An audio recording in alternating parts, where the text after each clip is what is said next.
Good morning. My name is Cindy Arnson. I'm the director of the Latin American program here, and on behalf of the Latin American program and the China Environment Forum, which is led by Jennifer Turner, my colleague. There she is, walking down the side. I'm pleased to welcome you to today's event, which features prominent researchers from Boston University, from Peru's Universidad del Pacífico, and from FLACSO, Ecuador, as well as the Inter-American Development Bank, on the issue of the environmental and social impacts of large infrastructure projects in the tropical Andean region. Infrastructure for many years now has been identified as a critical deficit throughout Latin America and the Caribbean. The absence of modern highways, of port facilities, of energy infrastructure and the like that would facilitate and in many ways propel Latin America's economic development as well as its global insertion. International development banks in the West, the Inter-American Development Bank, the World Bank, the Latin American Development Bank, the CAF, have long been investing in infrastructure projects, but that lending is now, as we've heard many times, is now dwarfed by the amount of capital being provided by development banks in China. Similarly, the impact of these projects on local communities and on the local and regional environment has been the subject of intense scrutiny by environmental and indigenous and ethnic groups, and by the banks themselves.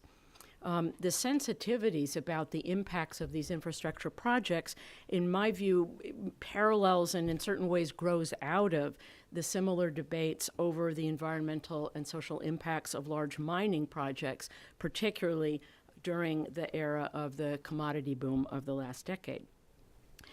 In a moment, I'm going to turn the microphone over to Kevin Gallagher, the director of the Global Development Policy Center at Boston University's Pardee School for Global Studies, who has led this team of researchers over a period of 2 years in producing the report that we'll be discussing today. But before doing that, I'd like to thank my other colleagues in the Latin American program. I don't see that there's Jacqueline Dolezal, Anders Beal, our very hardworking interns, Jamie, Stephanie, Christina, whose last day is today, for doing all the legwork that makes these kinds of events possible. So thank you for joining us, and turn it over to Kevin.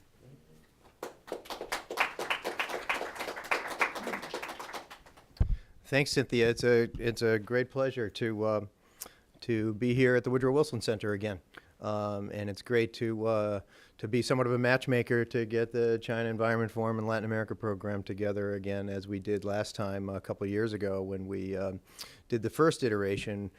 We have a study on our webpage called China and Latin America, Lessons for South-South Sustainable Development, where we looked at the social and environmental impacts of Chinese foreign direct investment in Latin America.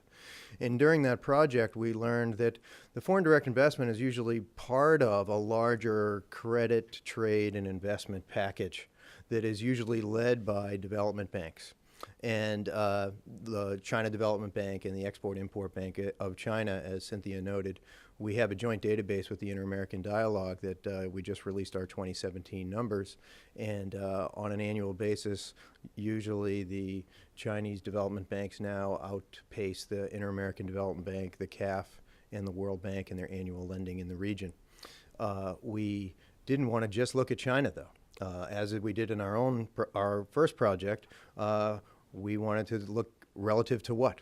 And so our study that we call Standardizing Sustainable Development looks at a number of development banks across the 3 countries in the Andean Amazon, Peru, Bolivia, Ecuador, and sort of a satellite study that we have on a small part of Brazil.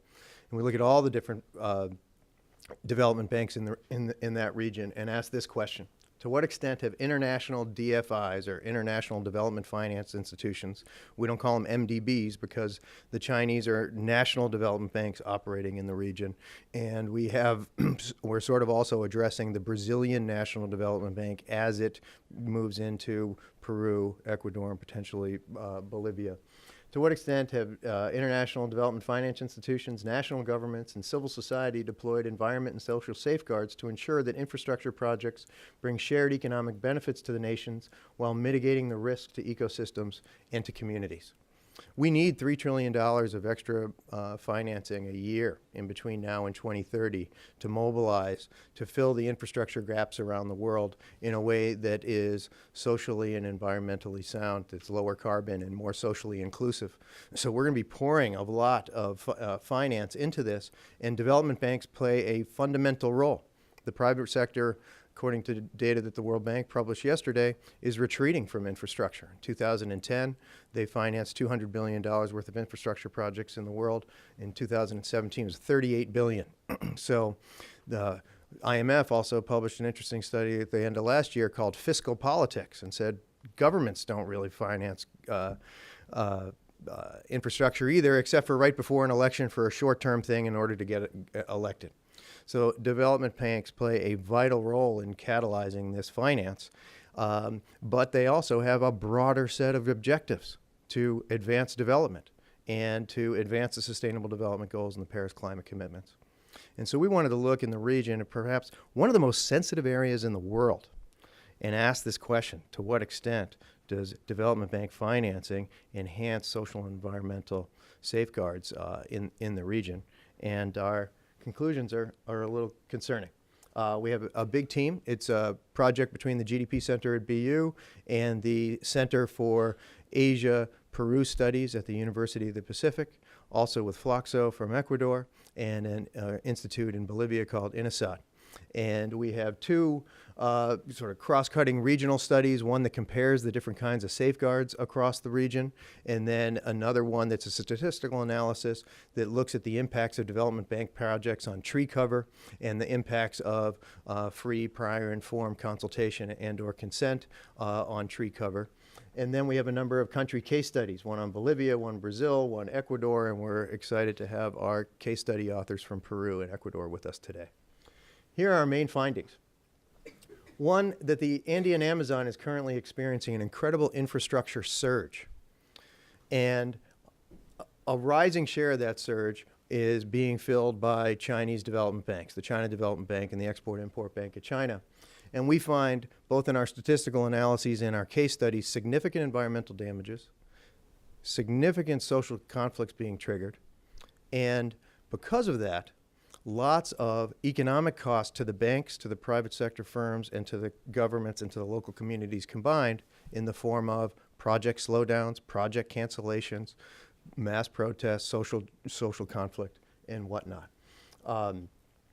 We find that the statistical analysis, not to take it all away from Rebecca, that development bank projects are associated with 4 times more tree cover loss than other economic activity in that particular region, and have the carbon equivalent to that is in between 2000 and 2015 is 209 million metric tons. That's the same amount of annual emissions of Colombia, Ecuador, and Chile combined. National governments and DFIs have largely fallen short in three key areas. So what explains this degradation is a lack of meaningful stakeholder engagement, especially upstream in the planning process.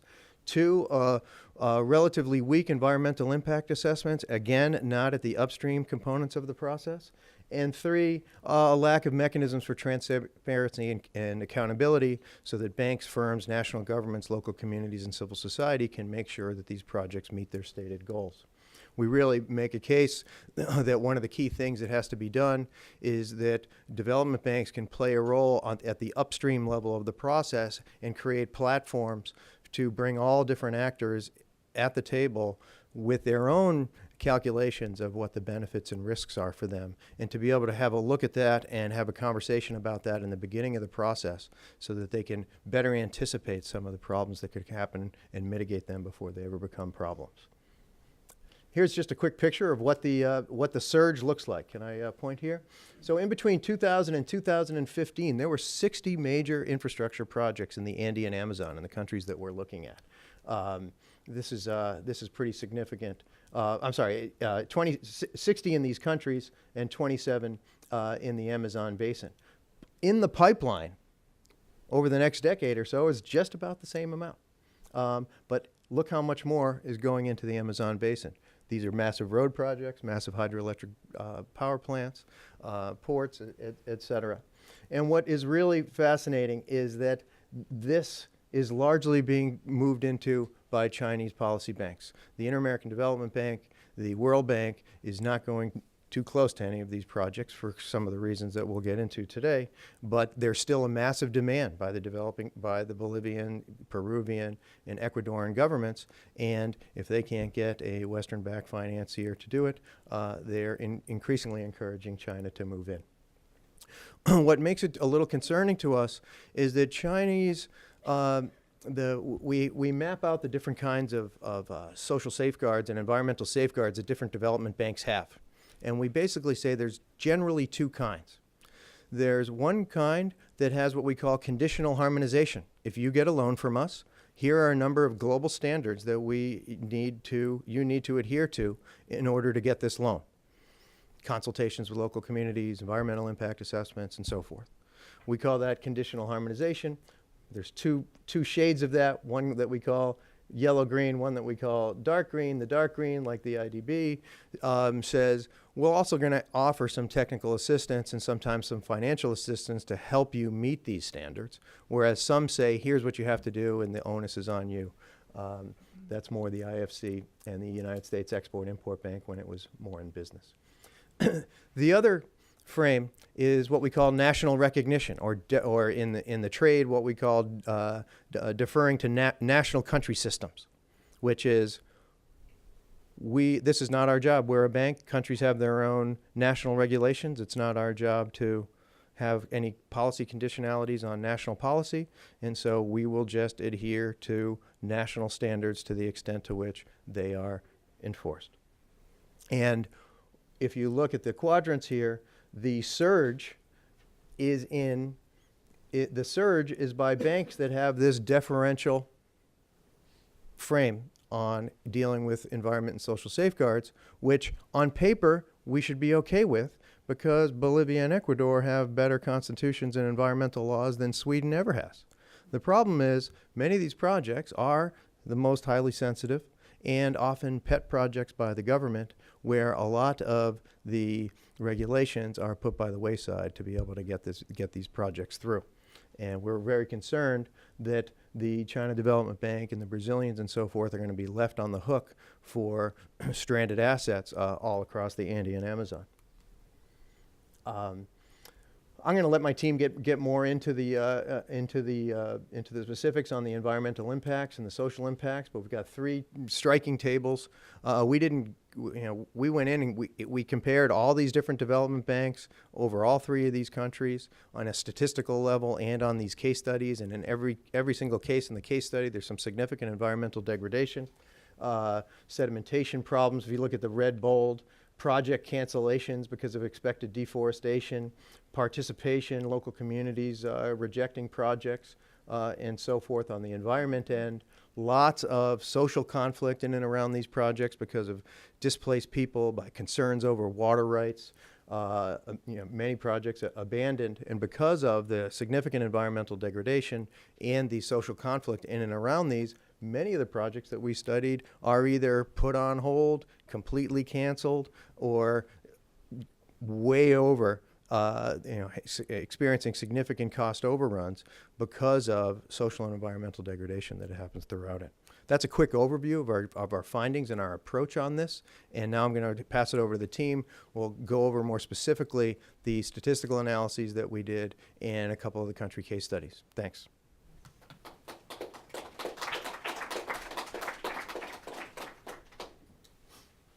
Thanks, Kevin. I'm going to go into a little more detail about what do we mean by this surge, where exactly in the Amazon is it pushing, what kinds of projects we're looking at, and what the impacts of that are on a regional basis.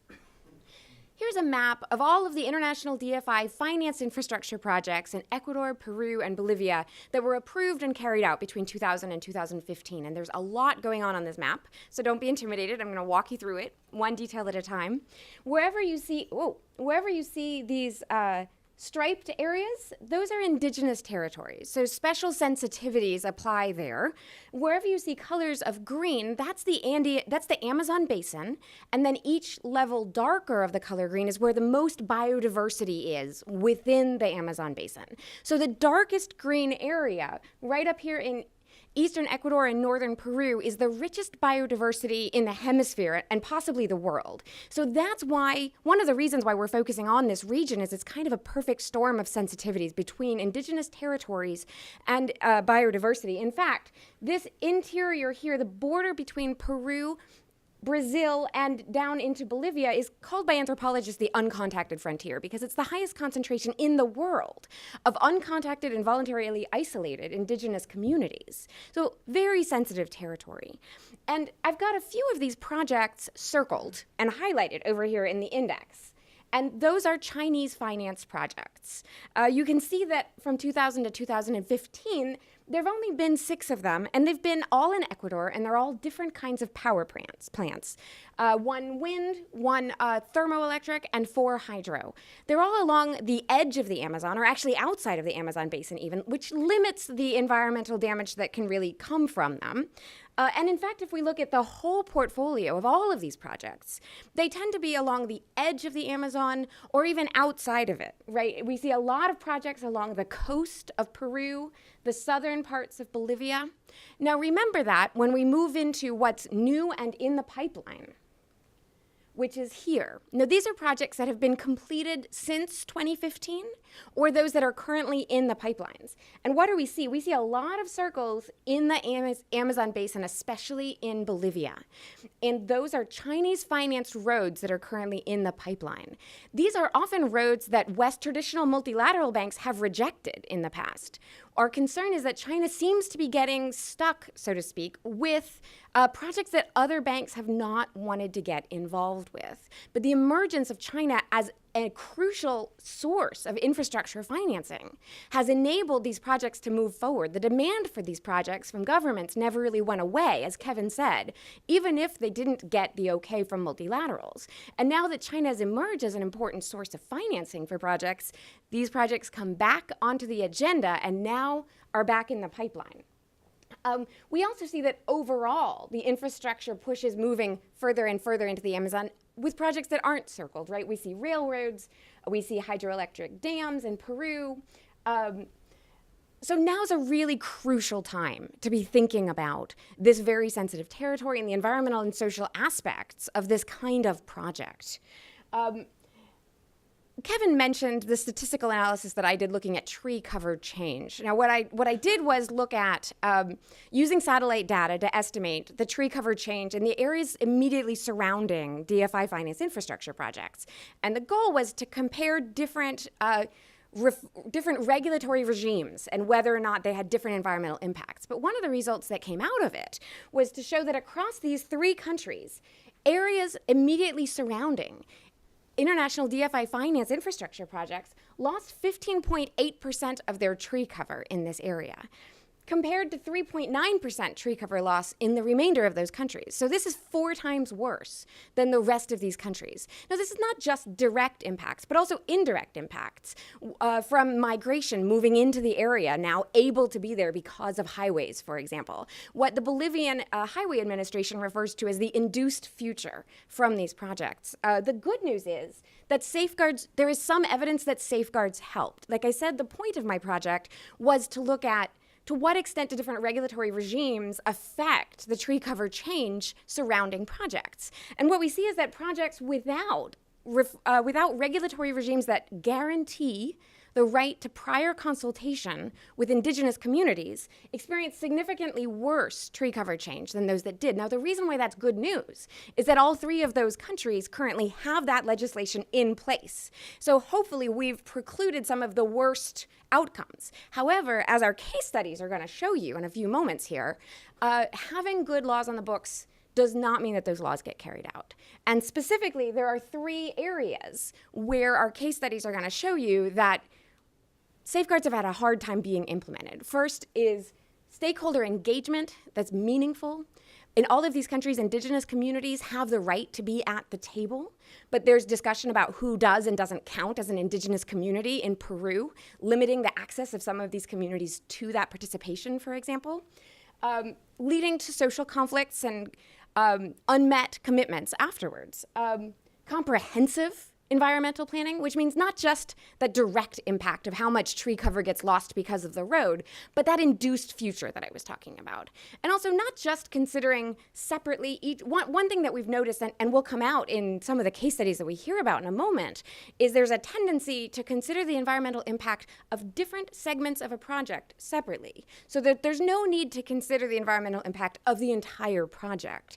And that can lead to risks that are not taken into account, not planned for, and that come upon as that come up as unexpected costs, unexpected delays. And there's no reason why we couldn't have anticipated them. And finally, transparency and accountability, which seems obvious, but is an incredibly important aspect of the ability to actually meet the commitments that are rolled out in the other two requirements. And as you'll see in the case studies, a lack of transparency means that stakeholders can't continue to be engaged after the initial perhaps consultations if there were them. Without sufficient transparency, there is no accountability for the environmental impacts. And in some of these projects, it's impossible to gauge exactly how much environmental impact there has been because net required audits stopped being published after a while or were never published correctly. And so transparency and accountability is a governance issue, and it's one that's crucial and requires the participation of both national governments and the ministries as well as the banks who ultimately, quite literally, are left holding the buck with these projects. And with that, I'm going to pass it on to my colleague Juan Luis, who carried out the Peruvian case studies, and we'll see what this looks like in practice.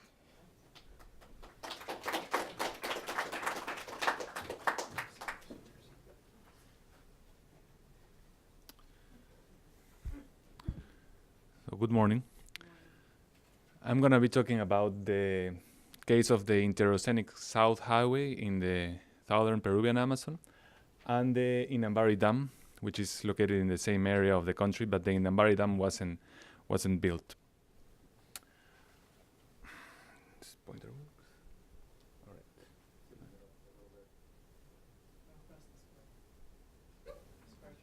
All right. Oh, okay. Thank you. All right. So this is a map that shows the segments of the Interoceanic Highway.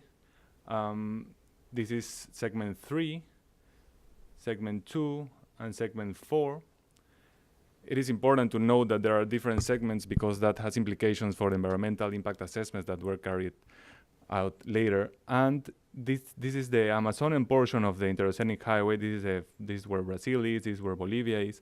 And in this area over here is in the where this meet is where the Inambari Dam was going to be built.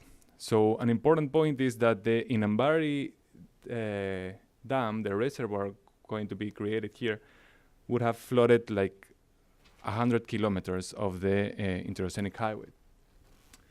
The highway was financed by the Peruvian government and CAF, the Regional Development Bank of Latin America.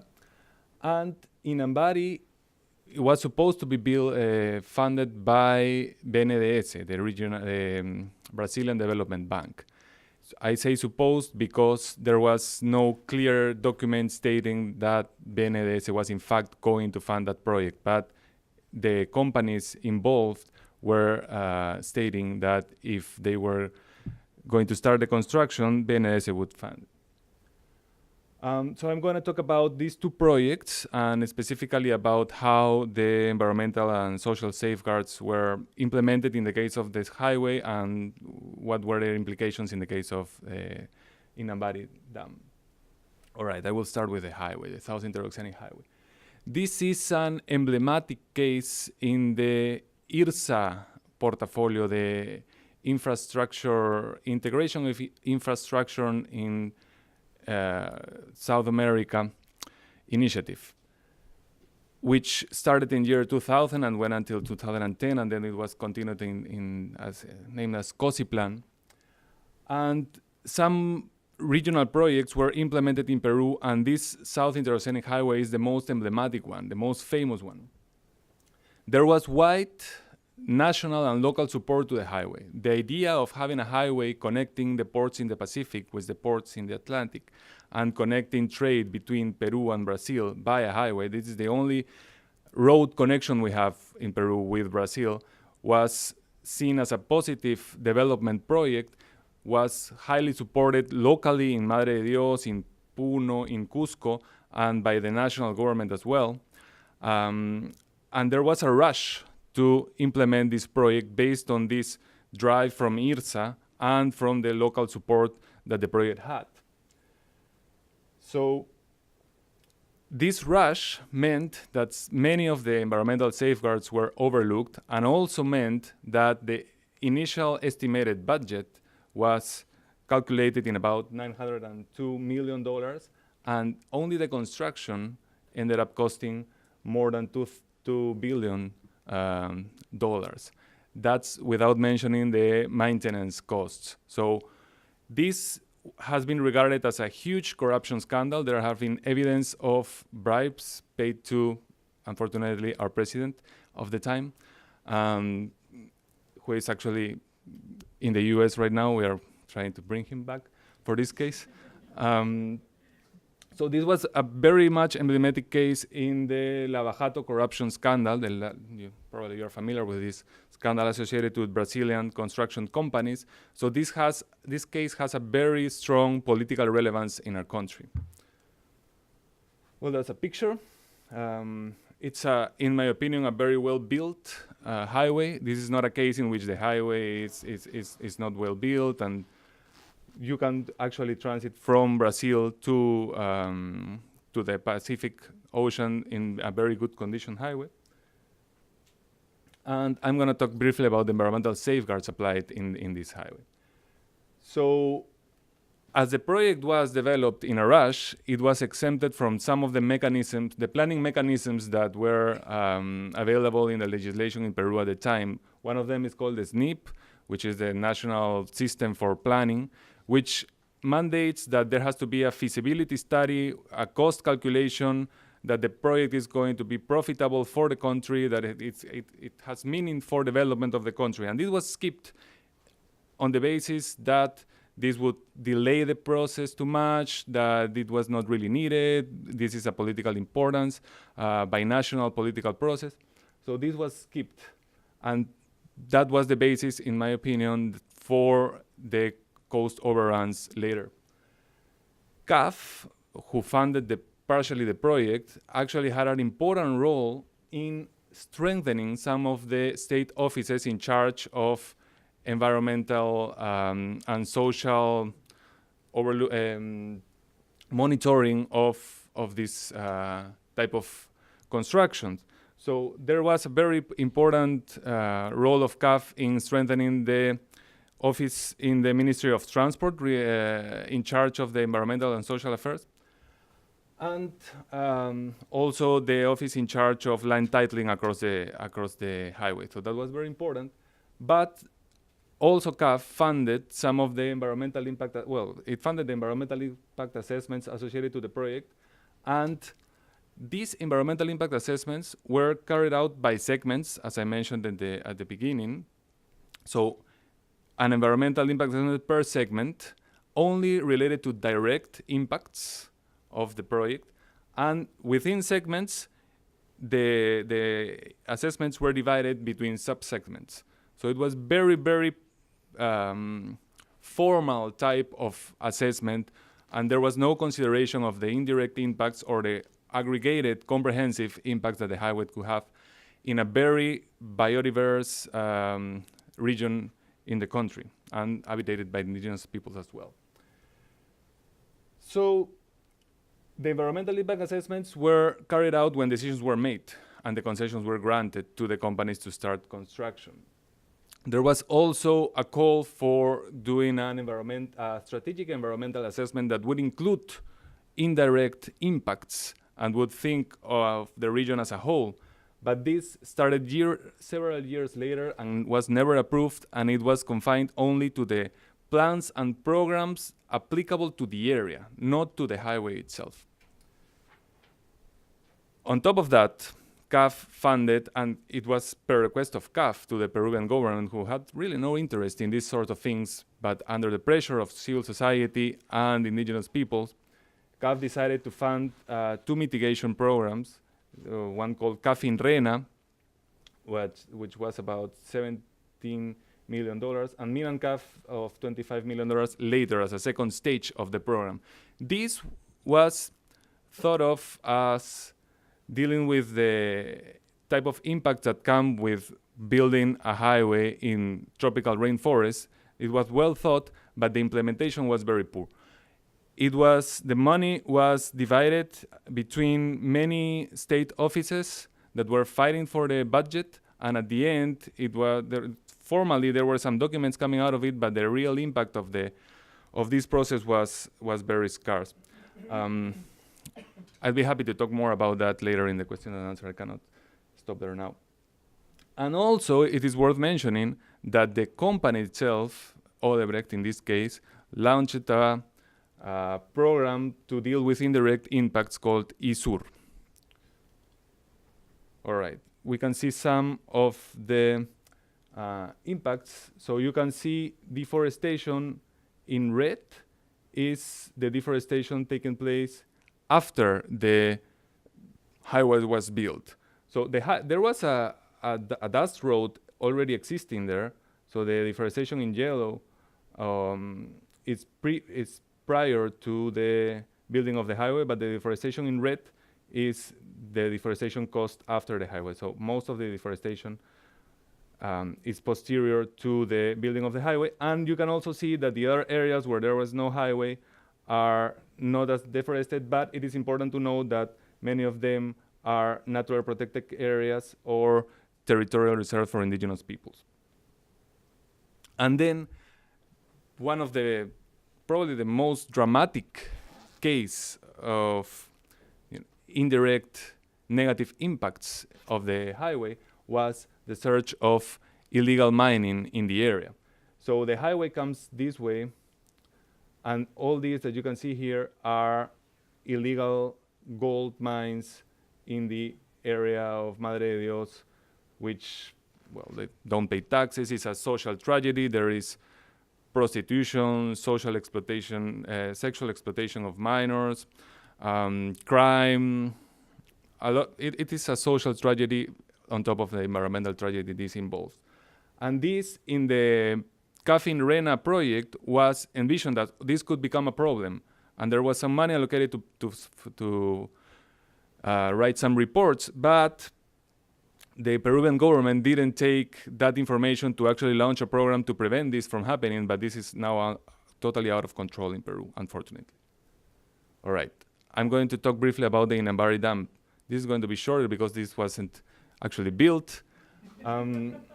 But there are many similarities to the interoceanic highway case.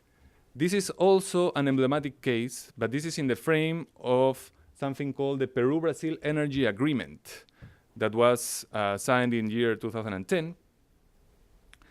And it was also in the frame of negotiations between Peru and Brazil to build infrastructure by Brazilian companies to export, in this case, energy to Brazil, and it was going to be funded by BNDES. The expected cost was almost $5 billion, which is more than twice what the final cost of the highway was, and this would have flooded approximately 40,000 hectares and 100 kilometers of the interoceanic highway. So this tells a lot about the planning capacities of the Peruvian government, of building a highway and then building a dam on top that would flood part of the highway. In this case, unlike the case of the highway, there wasn't that much social support to the project. But in fact, social protests boycotted the participation process of the environmental impact assessment. I'm going to briefly explain what this means. So in the environmental impact assessments process, you have to have participatory meetings to hear the opinion of people about the project. So this is usually a formality in which people come in, they sign the attendance sheet, and they are explained what it's about. And even if they say, we don't want this, well, you were informed about the project and the formality is met. The thing is that in here, people knowing that, they boycotted the realization of one of the workshops of the environmental impact assessment, and that was the formal way of actually canceling the project. So in a way, it's a safeguard, the environmental impact assessment being the responsible for canceling this project, but not in the sense that one would expect, but in this particular sense. And as I said, the project was canceled. This is the exact point, the confluence of the rivers Inambari and Narasa, in where the regions of Madre de Dios, Puno, and Cusco meet. Over here, the dam would be created. According to engineers, this is the best spot for building such type of dams. All right, so, what do I conclude from all of this? I think that projects should have comprehensive social and environmental assessments before decisions are made. What these cases show is that there are political decisions taken about let's move forward with this type of projects, and the environmental and social aspects are just checklists to be complied with, but not real. There is no real thinking of, okay, how is this going to impact? What are we going to do about it? And development banks should not be funding. Oh, what am I doing? Okay, so I jumped to the lessons learned before going to the conclusion. Okay, so these are projects implemented in a rush. In the case of the SEBIs, there are evidence of corruption, which makes us think how much of these projects were aimed to bring in development to the area, or building per se was the purpose of these projects. So, you know, the profit out of construction itself and the political benefits that you can bring as the main purpose, rather than infrastructure as a means for development. The cases also show the importance of coalitions of support for the projects, for them to be actually built or not built, or for the safeguards to be efficient and not efficient. There is a political aspect to be considered when thinking about the effectiveness of safeguards. And I am claiming that safeguards are insufficient when they have no voice in project decision making, because of what I said. No, decisions are made and let's implement some safeguards, and navigated by weak institutions. Some of these safeguards had very good intentions, but when being implemented had a lot of problems. And also the importance, which should be obvious, of having prior and comprehensive environmental impact assessments before moving forward with this type of projects. So development banks should not fund nor facilitate projects implemented in a rush. That is something that we usually see, and it's something that I believe should be changed. Weak institutional capacities will deliver weak environmental and social outcomes, which probably is also something obvious, but it's something coming out of the case. And also, one thing that struck me when reviewing the literature to write this project was that this is not very peculiar case, the one of the Interoceanic Highway, or a new one. There have been lots of cases in neighboring Brazil, for instance, in the case of Polo Noroeste, which had very similar aspects, building a highway in the tropical forest, having all sorts of problems associated to deforestation, illegal activities, land trafficking, and there are reports being written about that. But in the case of Peru, when dealing with a similar type of project, it seemed that the lessons learned from past projects were not applied. Thank you.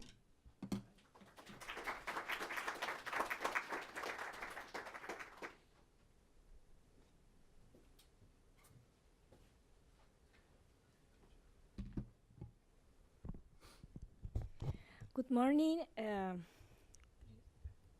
It's a great opportunity to show you what my team in Ecuador work about two hydroelectric projects in the case of Ecuador. The first that I am going to show you is the case of the Coca Sinclair hydroelectric project, which is the biggest hydroelectric project in the case of Ecuador. Its construction started in 2008 with the government of Rafael Correa. The construction was in charge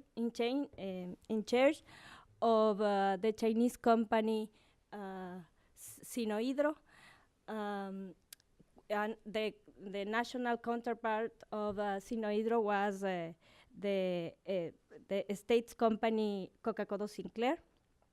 This project was mainly financed by the China Exim Bank, and one of the most important things when we saw the environmental and social impacts of the project is that it is located in the Ecuadorian Amazonia and affects an area of protected forests.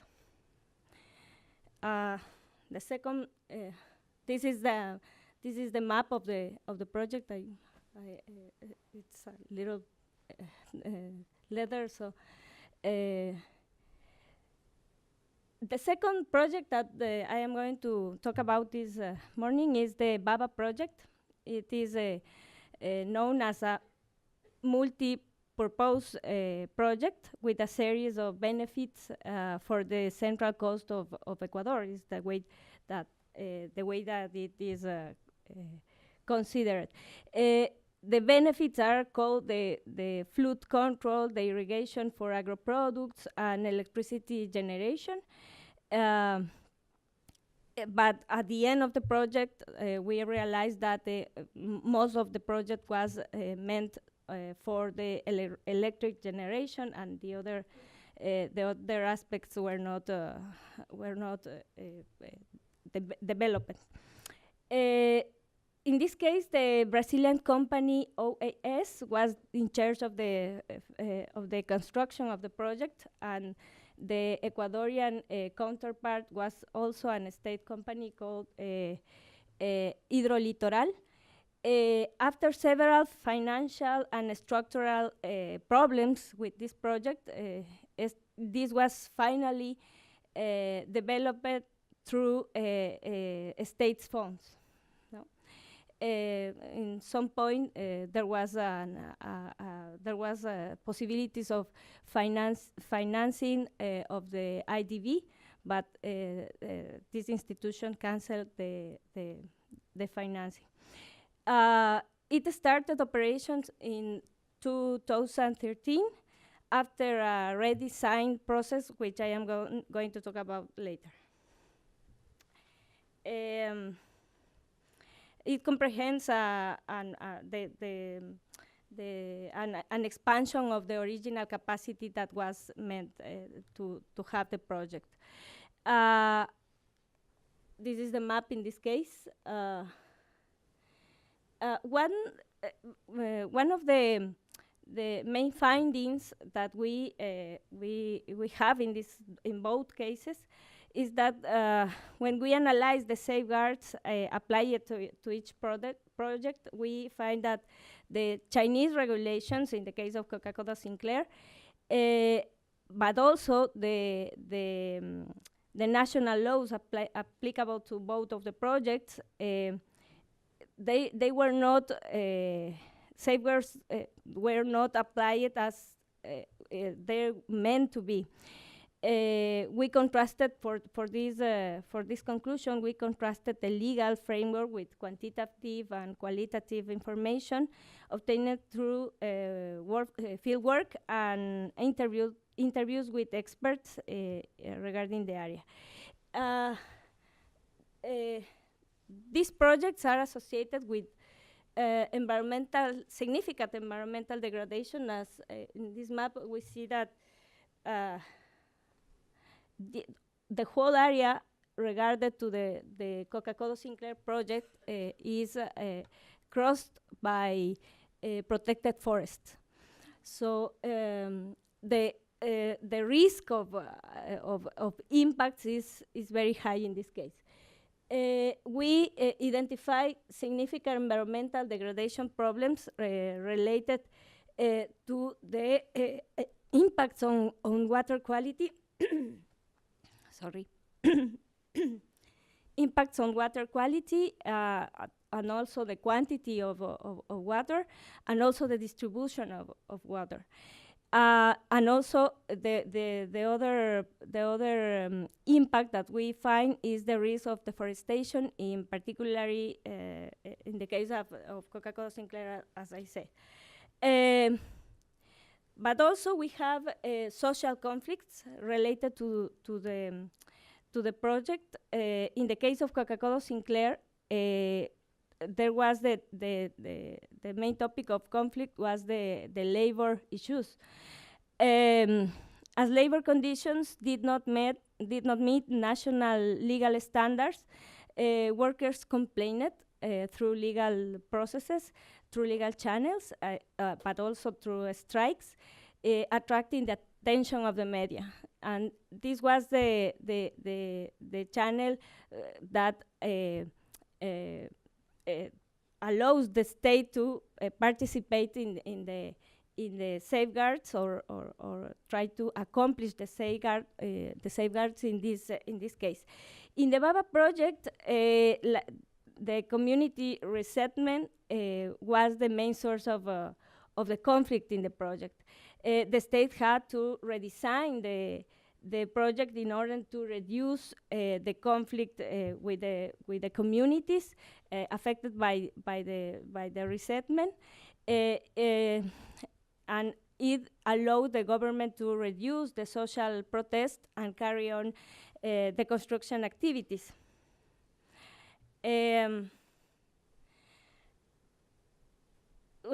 We analyze what aspects make the implementation of safeguards difficult. We find three aspects that I am going to talk about, which is the inadequate stakeholder engagement, and we identify three main actors, main stakeholders that has this problem of engagement.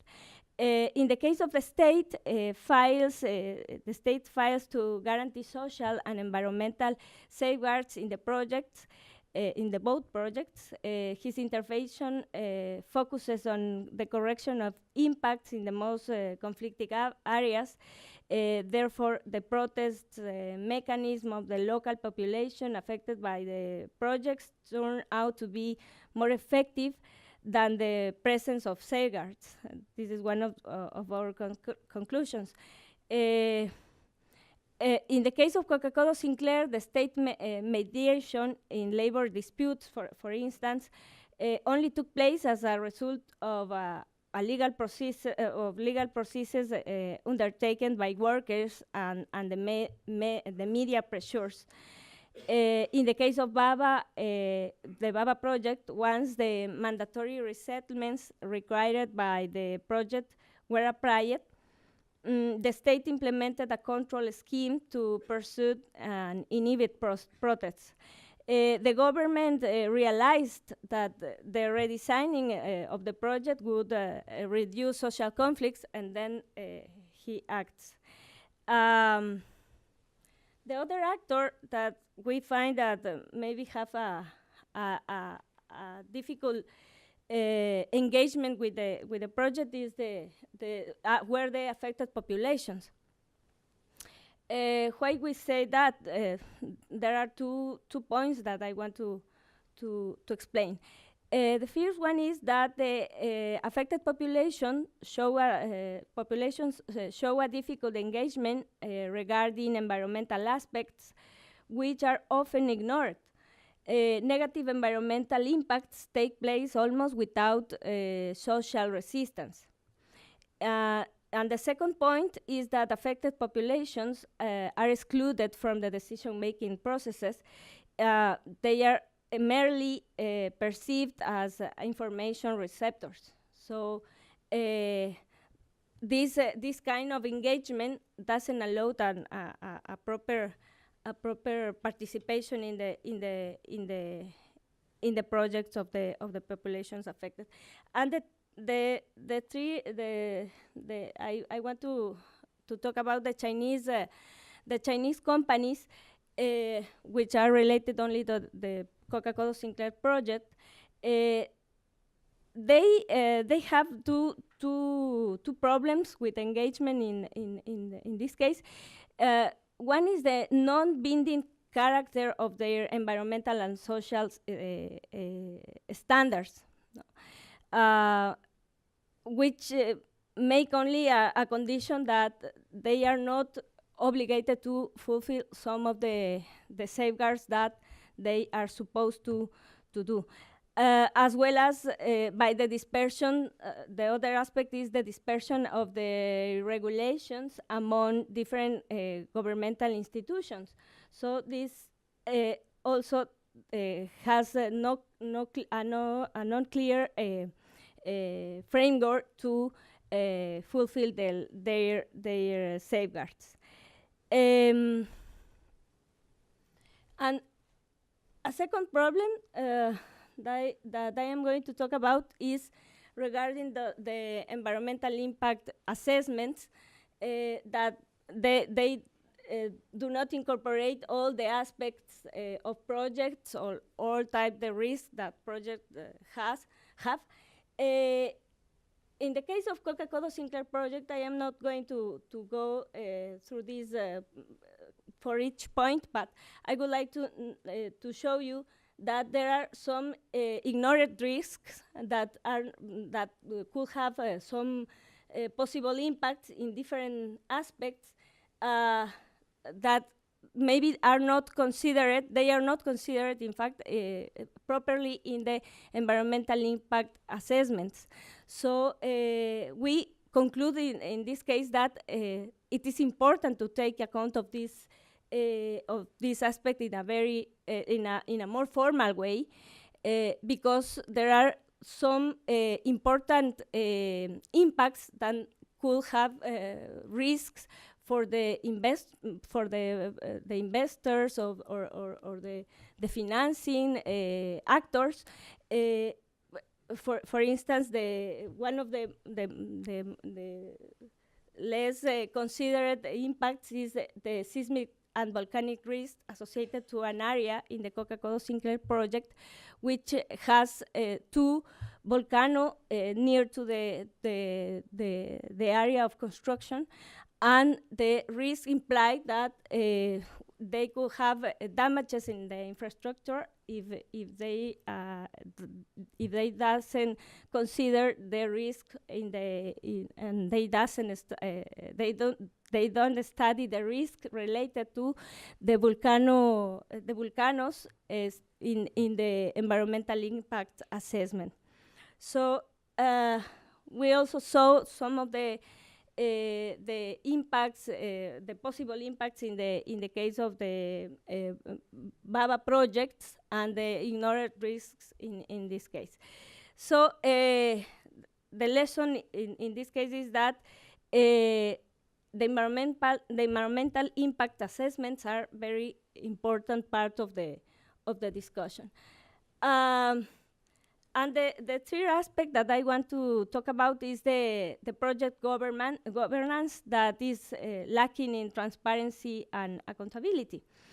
The state, the problem with the state is it has a double role in this project. For the one part, it is a sponsor of the accomplishment of regulations through its institutional organization. But at the same time, the state works in the both cases. We have studied. The state executes projects and must accomplish with these regulations. So in such conditions, the compliance with labor and safety standards, as well as the environmental standards, is only partial. This is the result in in the Coca Sinclair project and also in the Bubba project. The difficult access to information is also a constant in both projects, despite the existence of legislation that regulates institutional transparency. It was difficult to get information regarding the both projects because the formal requirements that we made in several institutions were not, they don't have an answer. No. Another problem is that the basic process of environmental monitoring do not show continuity in more cases, or they are not carried out. In these conditions, there are no way to make decisions, properly decisions, in order to avoid environmental or social impacts. Finally, affected populations are excluded from the decision making. Where I say, as I said before, and they are managed from a strategy that relegates them to a position of receiving information and not in an active way. So. That's all.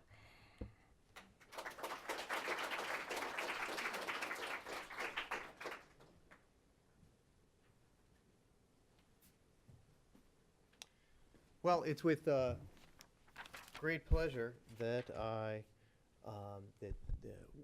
both of the programs, the Latin America program and the China Environment Forum, have invited Janine Ferretti from the Inter-American Development Bank to comment on the study and to share some of the insights that she's had as she's served as the Chief Environment and Social Safeguards Unit at the IDB since 2003, which I hadn't realized that. I knew her, I've known her throughout this whole process, but got to know her even more where before that she was the Executive Director of the North American Commission for Environmental Cooperation, which is the secretariat that administers the environmental side agreement of the North American Free Trade Agreement. She's got a long history of working on these issues in the hemisphere. But before joining the CEC, she was the Executive Director of Pollution Probe, a Canadian NGO working with the Environmental Liaison Center in Nairobi, Kenya, and the International Union for the Conservation of Nature. At the IDB, she's really pioneered the safeguards that they have, and she's coordinating across with many of the other development banks at sort of the global policy level. But she's also got lots of muddy boots in her closet because she's gone out to many of these projects across the hemisphere, and so we're excited to have her insights on these things.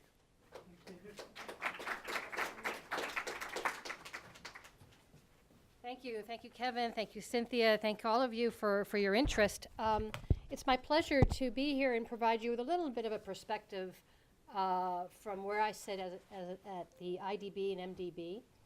And I want to start off by saying that these kinds of studies, and I want to congratulate the authors for this, are really important. They provide a space and opportunity to step back and to see how things are going.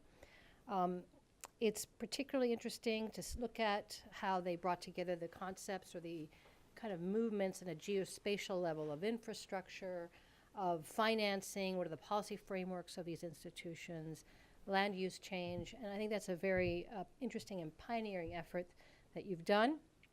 I was particularly interested to see the relationship between FPIC and deforestation that was established, and but really overall just the idea of asking the question about safeguards. And safeguards have come a long way. For those of you who may have been following this issue, and certainly it was mentioned in the paper, really since the late 1980s, early 1990s, there's been a constant change, a constant evolution. At the very beginning, there were aspirational statements. We want to protect the environment. We want to do no harm. That's what's in our hearts. That's what we want to do. But we also know that without more detailed tools and instruments and processes, that doesn't happen automatically. And of course, MDBs have evolved in that regard with more prescriptive process standards as well as performance standards, and they tend to now cover many more issues than they did originally. Now it's gender, indigenous people, even disabled people, labor, and human rights. That's the kind of new generation of safeguards that you're seeing, and something that the IDB will also have to take a look at when it's in the position of actually improving its safeguard framework.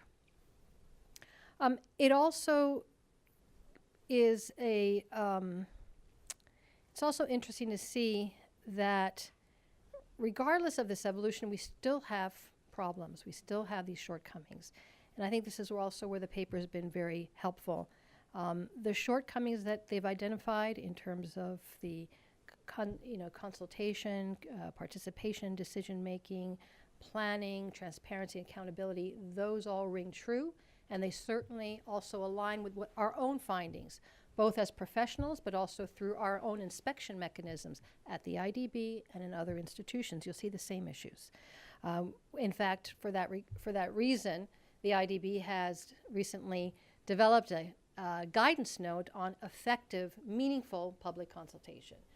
Because we recognize, stakeholder engagement rather, that it is not just about the 1 or 2 consultation sessions that are prescribed by our policies, but it's a long-term engagement and a relationship that has to be built between the project sponsor and the affected community. And in that, we also underscore the importance of having grievance mechanisms, because issues will come up, problems will occur, and without those mechanisms, they can build up, and things can be halted or delayed, and damage done to the affected community that was not intended. And of course, the issue of planning. And one of the things that we've identified as being very behind, as it were, contrary to our environmental impact assessment, which has a long history and a lot's been written about, we don't have as much of a disciplined approach with social impact assessment. So one of the things that we're doing, and we will be publishing at the end of this month, is a guide to social impact assessment, and particularly because we found that's been our weak area. That's been our weak spot. Who are the affected communities? What are, and there are many different types of affected communities, what are their concerns, and what are the potential impacts, and what are the mitigation measures that have to be developed to address those issues? So those are areas that I know that we need to also continue to improve on.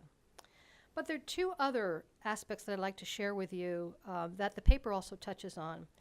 One is a situation where you've done all the work, everything is good to go, you've identified all the impacts, all the mitigation measures, the client doesn't have the capacity, which is something we can work with, but doesn't have the political will.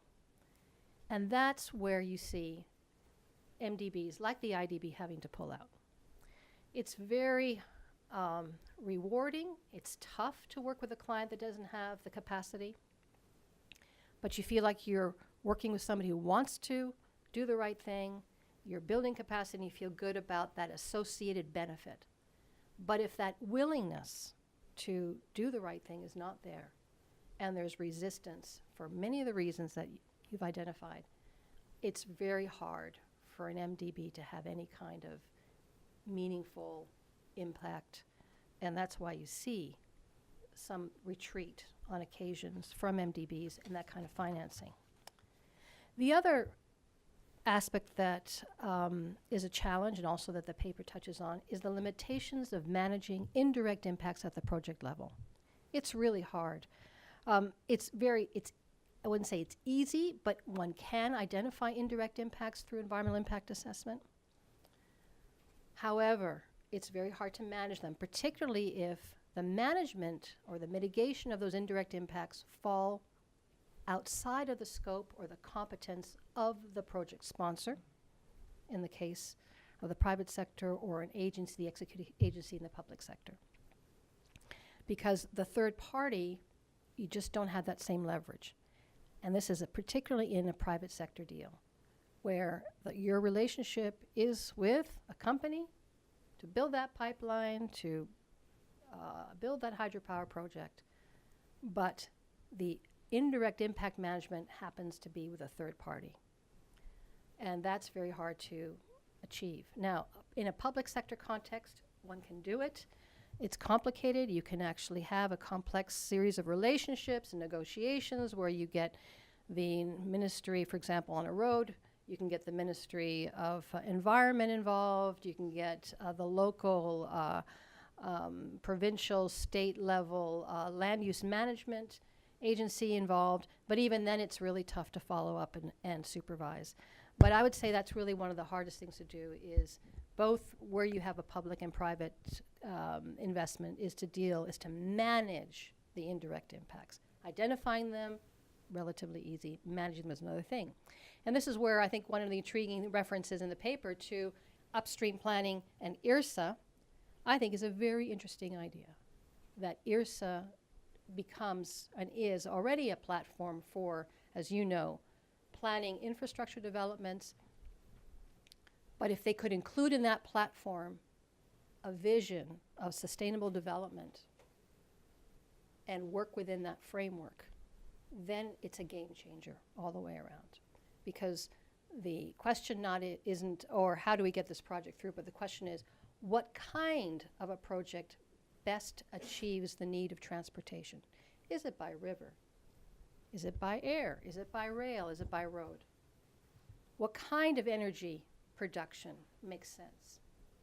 And that's a different kind of thing than, oh, remember that project that was designed 15, 25, 30 years ago? Let's just take that off the shelf, dust it off, and maybe update it a little bit. And that's the kind of dynamic, unfortunately, we see more of, rather than this holistic, integrated conceptual planning that needs to be done. But I think IRSA is a perfect platform where that can occur. The other thing I wanted to just comment on as kind of a final point is this concept of mutually reinforcing networks, which for me really kind of got my attention. Why is that the case? As a unit within the bank that deals with safeguards, I often hear, why is the IDB forcing on a country its own standards?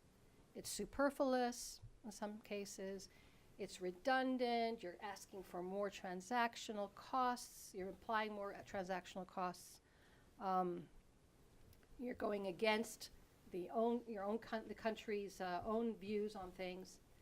And what I like about this notion of mutually reinforcing network is the assumption is that both the country and the MDB have a common view of the outcomes that we would like to see. Now, why would I say that? Well, because, as we know, many of these countries have constitutionally embedded rights on the environment, rights for the environment. In some cases, the environment is almost like a person and has rights. There are laws in place, and what we find that happens mainly is the application of that. So the concept of a mutually reinforcing network takes that as a working assumption that it's there. And that for a lot of reasons, conflicting incentives, for example, at a national level, you cannot achieve the outcomes of those laws, those national laws and domestic regulations, and that the MDB provides that reinforcement to achieve that. And I think that's a very interesting and I think a very constructive framework to look at this issue, rather than use of country systems versus use of MDB systems, which I find is, it doesn't really get us anywhere. Now, the one thing I would say, though, however, and obviously you touch upon it, is that it's important to take and make a differentiation. Not all development banks are the same. MDBs tend to reflect developments and values and preferences at the national levels that have emerged and filtered up at the global level. And they also reflect, and indeed are kind of bound to implement, the soft law that has developed at the global level through international as well as regional conventions. Development institutions that come from a nation, one country, don't necessarily have that reference point built in. It's not built in their governance structure, in terms of their boards and their shareholders, necessarily. And that's where I think the mutually reinforcing network may not necessarily work all the time, where you have cases where the development bank is differential to country laws and systems, it may not be as effective. Why? Well, one could argue, well, they could insist that the country's laws be implemented and they could make that a condition for their lending. And that theoretically is true. But if you actually look at these national development banks, they don't necessarily have the institutional orientation and muscle power or muscle memory to make it happen. Because to do so means you need to have the staff in place, you need to have the processes in place, you need to have the procedures in place to be able to make that happen. And that's generally not there. And that's one of the things that I think is changing a little bit. I know Benedese, for example, has developed or is developing a environmental social management system, and in that context is developing some capacity for that. That's clearly what has to happen across the board for those development institutions. So I think I'll leave it with that and just, again, congratulate the authors and thank them for an opportunity to step back. As I said, for us it's very important. And one more note, and I'd like to kind of add this as a final closing observation, is the role of civil society. The role of civil society is absolutely fundamental. It's we as an MDB are much more inspired, shall we say, at all levels by everyone. There's a much more unifying force that occurs within an MDB if there's a vocal and articulate presence of civil society. But I would also say that a presence and the evolution of strong civil society in the countries that we serve can also change the game from what we've seen here with Coca Sinclair, for example, and other places, and other projects. Because what I have seen is as civil society gets stronger, they can actually begin to influence the infrastructure development agenda. In some cases, it can be a delay. I know countries, and we know for countries where infrastructure in energy has been delayed, stopped, and there's a real crisis developing in that country saying we can't get any infrastructure projects through because our own civil society is not comfortable, doesn't have confidence in our ability to do it right. And it's these few countries that are asking the IDB to help create a space for moving forward on infrastructure in a sustainable way that brings in the opposition, brings in civil society and the different stakeholders.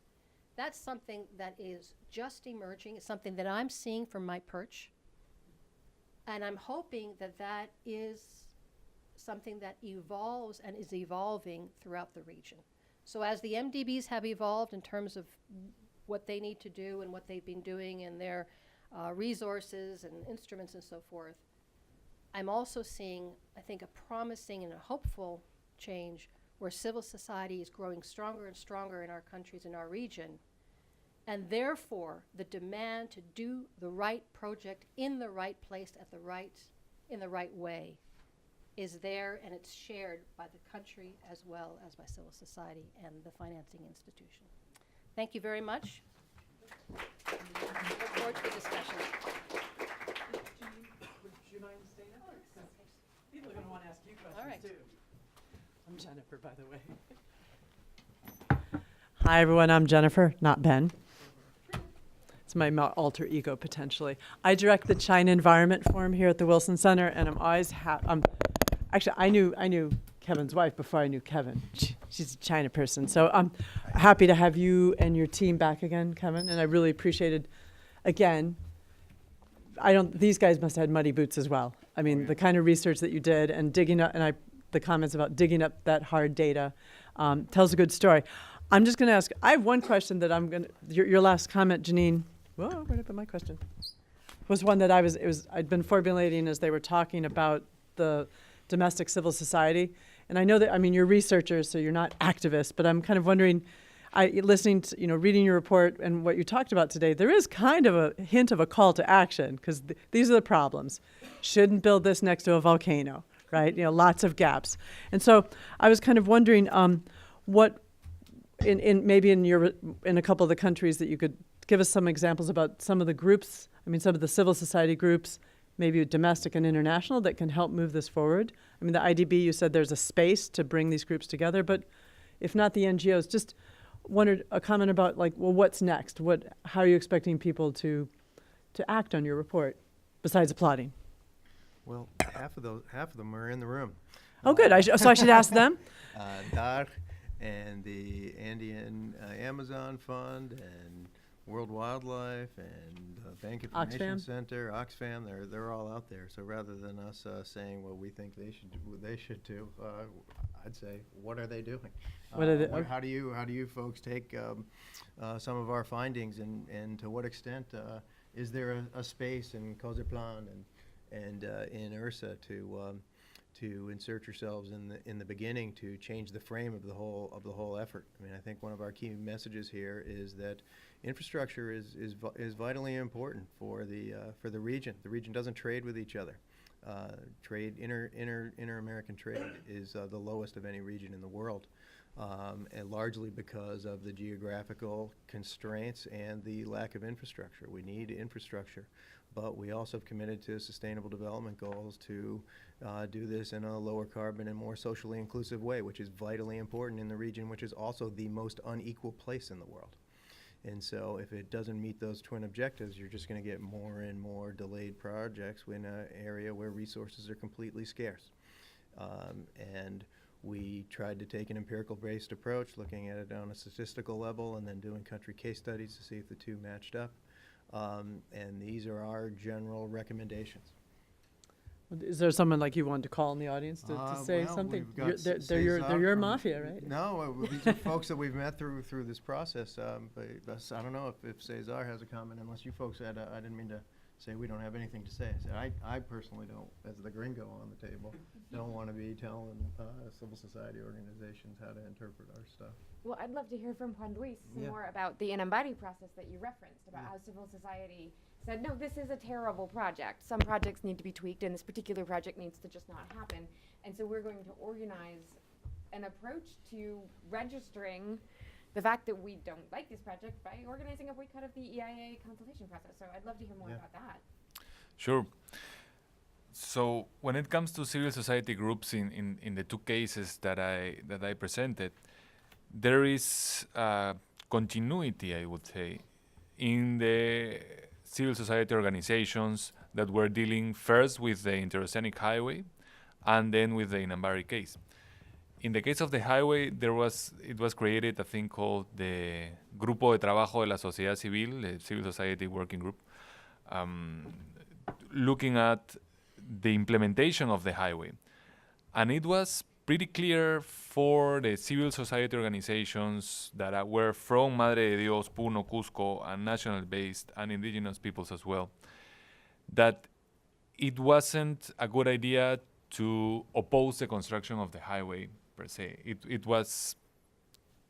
It wasn't going to be well seen. The construction was super popular. It was a national demand in many regards. But the work was to think about how this could be done better. And there was a push on CAF, on the Peruvian government, a work done on the mitigation programs. And there was this network created that was continued when dealing with the Inambari case. The Inambari case came after in time. So the civil society was better prepared when the Inambari case came. But there's something to say about the nature of the projects as well, because the highway, with the intensification of land use that triggers, was supported by people, and Inambari does the opposite on the intensification of land use. It floods the land, so it's not that popular. And then there was this. It was easier, or it made more sense, I would say, to resist that type of project, to say this project doesn't make sense, this project should not be built. And that's what ended up happening. And an important confluence that we saw in Inambari was the confluence between civil society organizations and grassroots movements specifically in Puno, which is not super common in the Peruvian Amazon. With indigenous peoples a little bit more, but when you have grassroots organization of settlers, it's not that common, I would say. Those networks are still in place for new coming projects like the Hydroway that is under assessment, also from Sino Hydro. So I would say that there's been a community built of civil society organizations that are stronger now, and they have learned more about how to deal with these projects, have learned how to deal with the financial banks, with the banks associated to the construction. But I would also say that there is something to say about the nature of the projects and the possibility civil society organizations have to deal with different types of projects. Okay. Maria Cristina, did you want to add anything about the Ecuadorian case? Yes, I would like to say that in the Ecuadorian case, and especially regarding the Coca Sinclair project, which is the biggest one, one thing that we realized that it was surprising at a certain point is that regarding the environmental aspects, people doesn't have such a conscious like regarding the social aspects.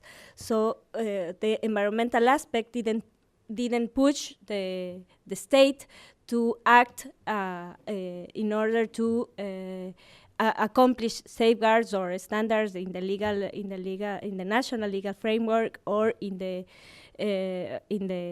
framework of safeguards of the Chinese organizations. So it was the conflict in the labor issues, the aspect that pushed the state to act in this case. This was an aspect that give us some lessons regarding that although we have a legal framework, we have the most green constitution in the world, as said the ex-president Rafael Correa.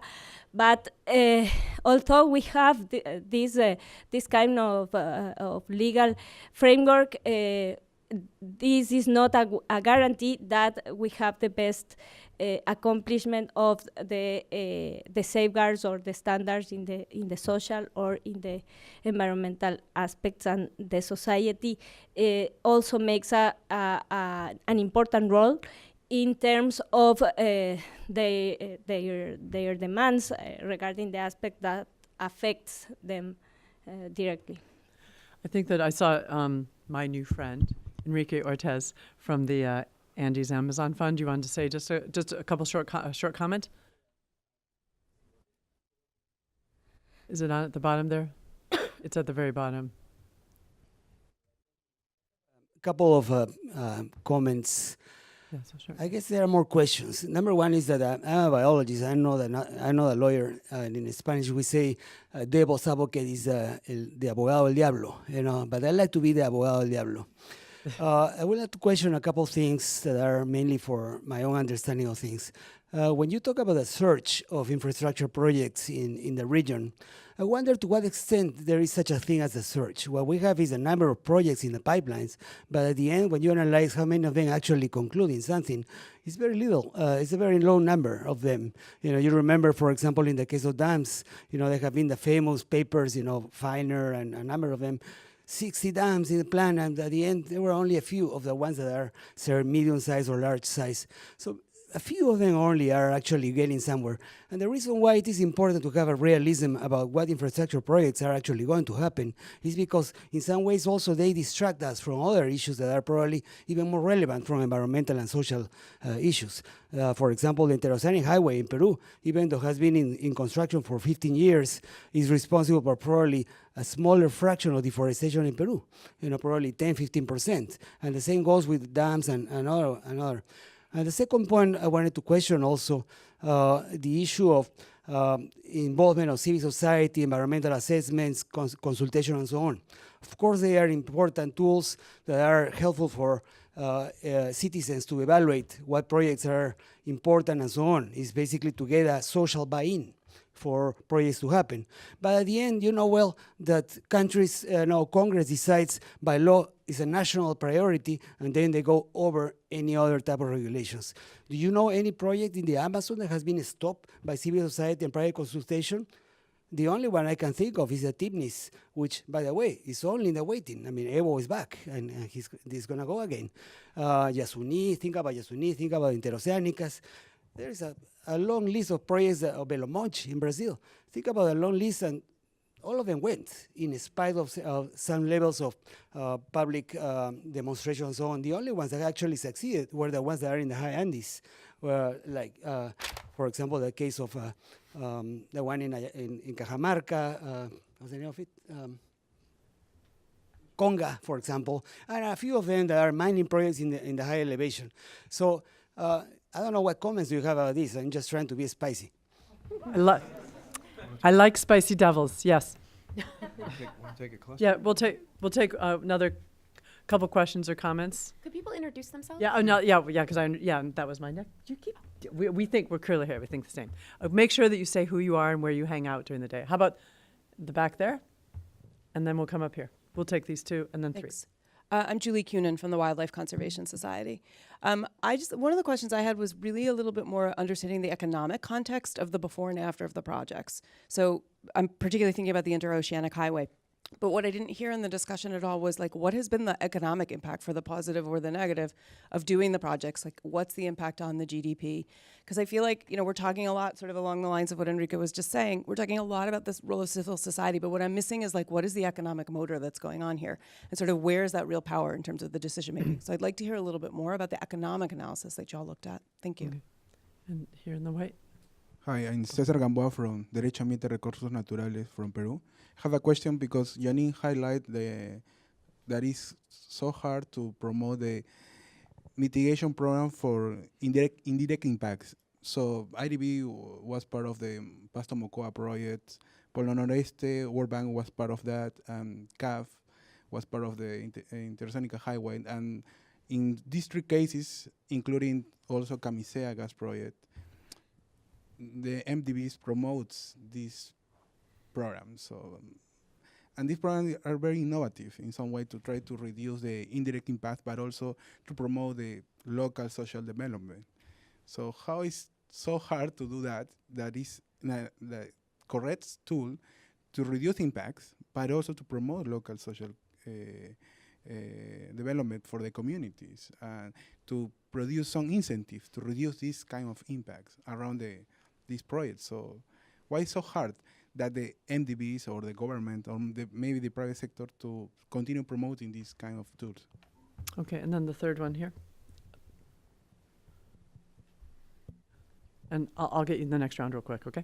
Hi, good morning. My name is Andres Barona. I'm the co-founder of Calima Farms, which is a fruit packing and export company based in Cali, Colombia. We source most of our fruit from municipalities that were very hard hit by the Colombian armed conflict, including some actual indigenous communities in Putumayo. I guess my first question would be, what would be the reasoning for focusing just on Ecuador, Bolivia, and Peru? And then my second question would be regarding transport, which is obviously essential for agricultural value chains to happen. So actually one of the communities that we work with is the Gran Jardín de la Sierra indigenous community in Putumayo. They actually rejected a big project from INVIAS to construct a highway going through their territory. And they're actually trying to opt for more sustainable mobility methods. So they're trying to build these kind of garruchas, which is a very kind of basic cable car system. I mean, we're not talking about like the ones in Medellin, but basically a cable car system to connect the various different districts in their territory without affecting the rainforest canopy. It'd be interesting to see, or in your research, do you see a potential for development banks to fund alternative modes of transport that is different to this big kind of road infrastructure that we're usually accustomed to? Thank you. Okay, great. So if you guys go down the line, go in opposite order, and we'll be quick, we'll be succinct, because I can see there's hunger for more questions. So Okay. Janine? All right, so I'm just going to take Cesar's and maybe touch on your question. Pasto Mocoa was a road project is a road project in Colombia. It was developed in order to, as an alternative to a road that was had high fatality rate. It's an expensive road. It doesn't necessarily make commercial sense. It's a safety road. However, it was going through an area that is also an important area of water in terms of for the municipality. So there was concern about water quality, and there's also concern about ensuring that the road there does not facilitate this kind of deforestation and enable colonization. And so we worked very closely with Corpo Amazonia, which is a local regional agency that is there to protect the land around the area, and did a number of innovative projects with them. The only reason that worked, Cesar, is because we had a lot of pressure from civil society. I think because INBS wasn't particularly excited or concerned about those issues of deforestation. They're a road agency. They're not an agency that's concerned about land use. So it was because of that that we were able to develop those programs. Now, the reason we're a bit stalled right now because of the costs and the landslides that are involved, but, you know, controlling for that, it would still be a lot of work to make sure that the funds get delivered, that the education, because a lot of it is soft activity, education, alternative, livelihoods, making sure that land tenures are clear, that all that is a multi-faceted series of activities that requires a lot of coordination by the IDB, and I think it is the way we need to do it. I can't say, because we haven't finished it, and as you know, it's been stalled, so I can't say that it's been successful. The design was successful. The fact that the Columbia was very interested in it and enabled us to have these multiple relationships was useful. In the case of Camisea, which was a pipeline, we were able to ensure that the company itself did not build any roads, that the company itself, as you know, contained its footprint on an offshore model, and that has been relatively successful, but there are indirect impacts that we were not able to identify and deal with on the social level. For example, investments made by the company in small indigenous communities where inadvertently issues of malnutrition were introduced inadvertently because of water. They wanted to pipe some water in. They used river water, and that river water has high levels of amoebas that impact the health of children. So that's an example where I think it worked, but it only worked in terms of the footprint. It didn't necessarily work outside of the area of the project site. Grab one of the questions you liked, or maybe grab one you didn't like. Oh. You could answer the question you want. Yeah, I will only refer to two questions very quickly. The first one by Enrique. What has been stopped by consultation? I would say that in a peculiar way, the Inambari case has to do with that. Not in the sense that there was a formal prior consultation, you know, as one would expect, but it was social protests that ended up the project that made it not unviable. So I see you saying like, no, that you don't agree. We can discuss it later. And then the Julie's question about the economic impact of the highway. So there is a long discussion there because there were many promises for the post when the highway was built. The main one was that this would dramatically increase the trade with Brazil through the highway. You know? And with some claims even that the soybean production would come out through the Pacific, and you know that the region would be completely transformed based on that. And that has not happened. That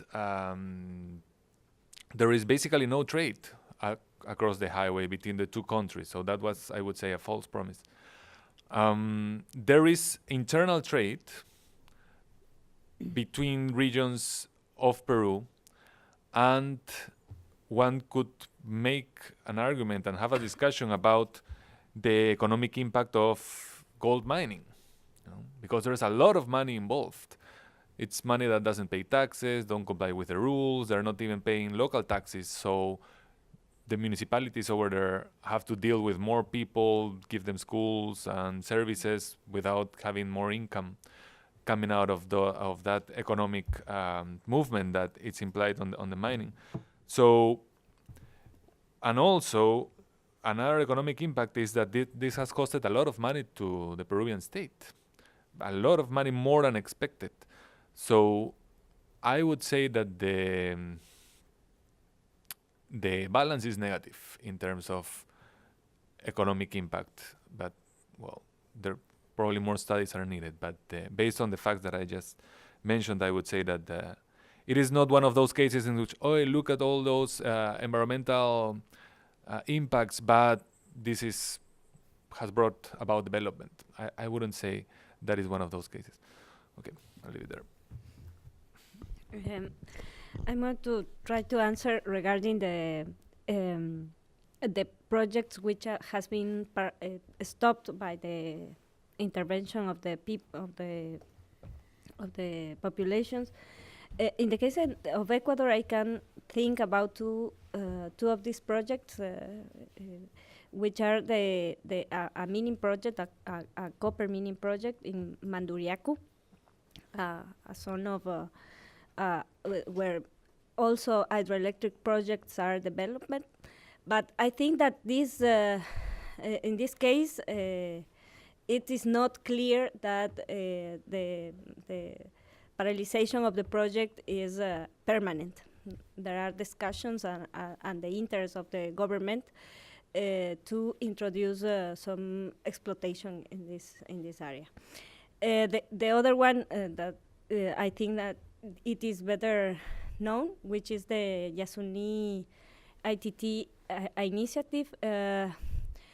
It was an initiative to stop oil production, to maintain the oil under the ground, but it finished in 2015 by decision of the government, and the decision was an economic decision, because the prices of they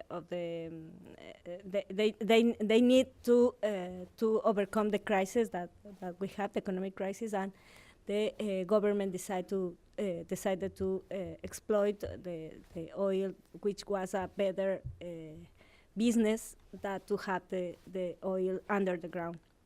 So I think I could think about those projects in order to exemplify this case. And the other question regarding the economic impacts of the projects, I could think in Coca Sinclair as an example to trying to reduce this was the way that the government sell the project.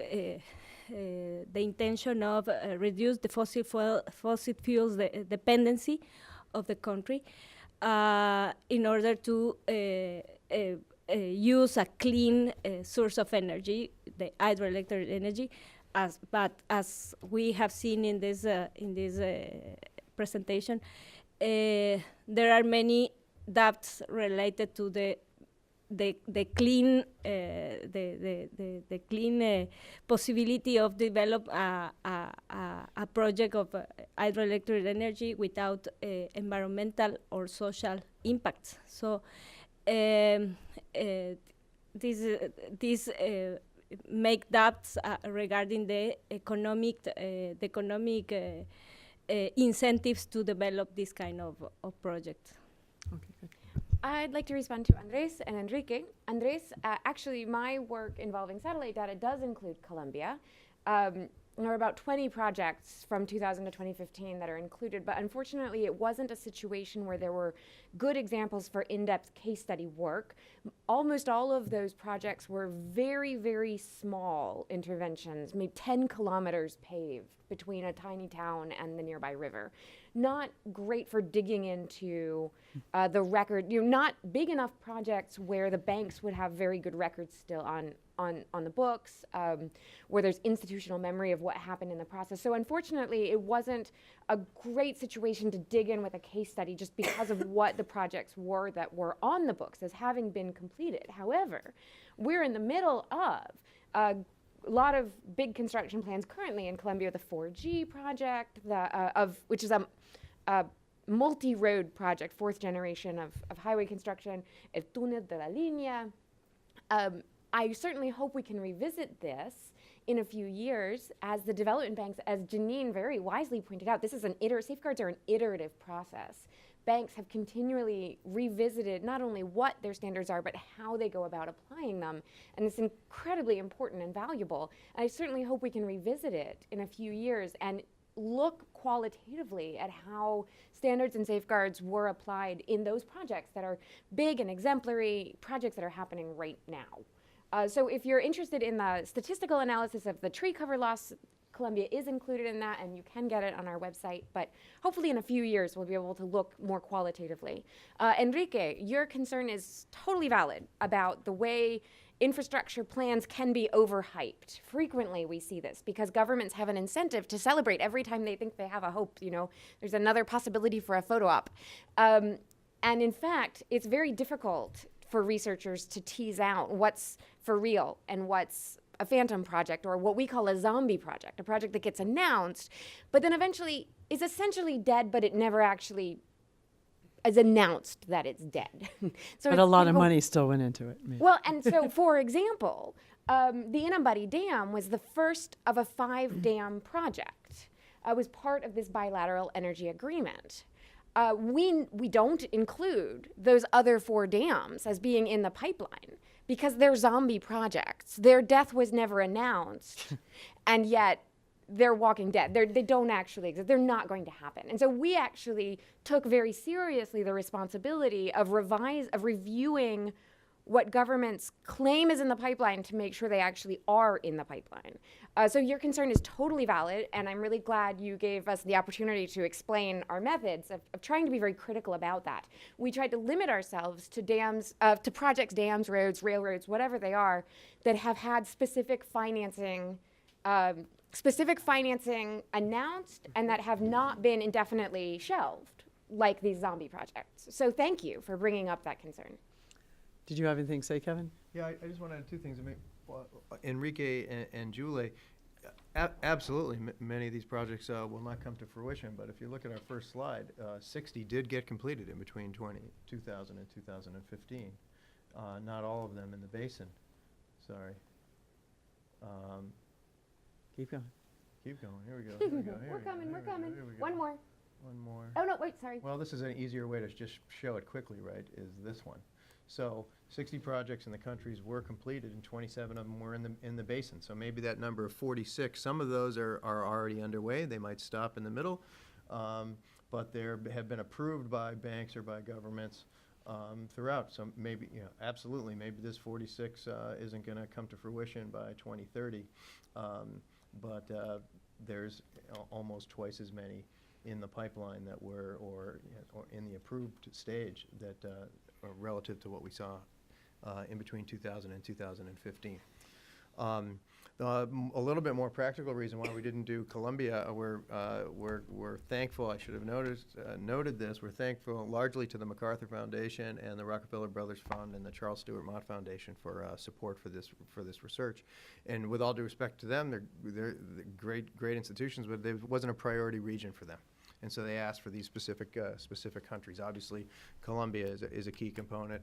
Brazil is too. It wasn't a priority for this particular group of funders. We felt like we had to have some sort of a Brazil component. So there is a sort of a satellite case study on Brazil, and we expanded the statistical analysis to Colombia. But great country last night. I hosted an event at the Council on Foreign Relations with the Colombian head of the central bank, Jose Antonio Campo, and Jin Lechun from the Asian Infrastructure Investment Bank. So nothing against Colombia whatsoever. The benefits of many of these projects are significant, Julie. The problem is that the calculation has largely been significant analysis of what the benefits will be with limited or no analysis of what the risks might be. And so there isn't really the honest cost-benefit analysis or benefit versus risk analysis of all these. In fact, the risks in many of these cases that we saw are only analyzed after the decision has been made.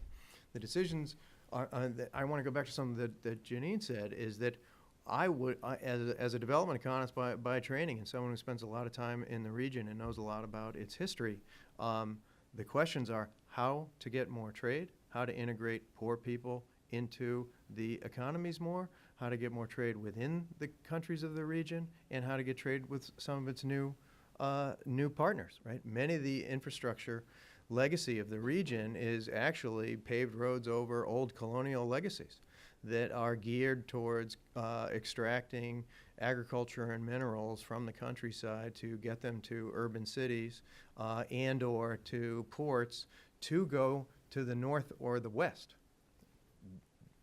But now, as we've documented in other work that we've done, the number one trading partner for South America is Asia. And growing much faster than any trade with the north or with the west. So it's rational to try to figure out how to do that. But the question, so if you say, okay, let's just look at this one road, and all you say is, well, we're going to get more oil to the port to export to China and India, you're going to get a large number there. And so you make the decision to do it without a vector of alternative ways to do it, and without any analysis of the cost. In some cases, as Juan Luis is claiming, the net benefits might be negative. In some cases, the net benefits could be positive, but this whole process can help you identify what the risks and costs would be and mitigate them throughout the process. This is in no way is this project a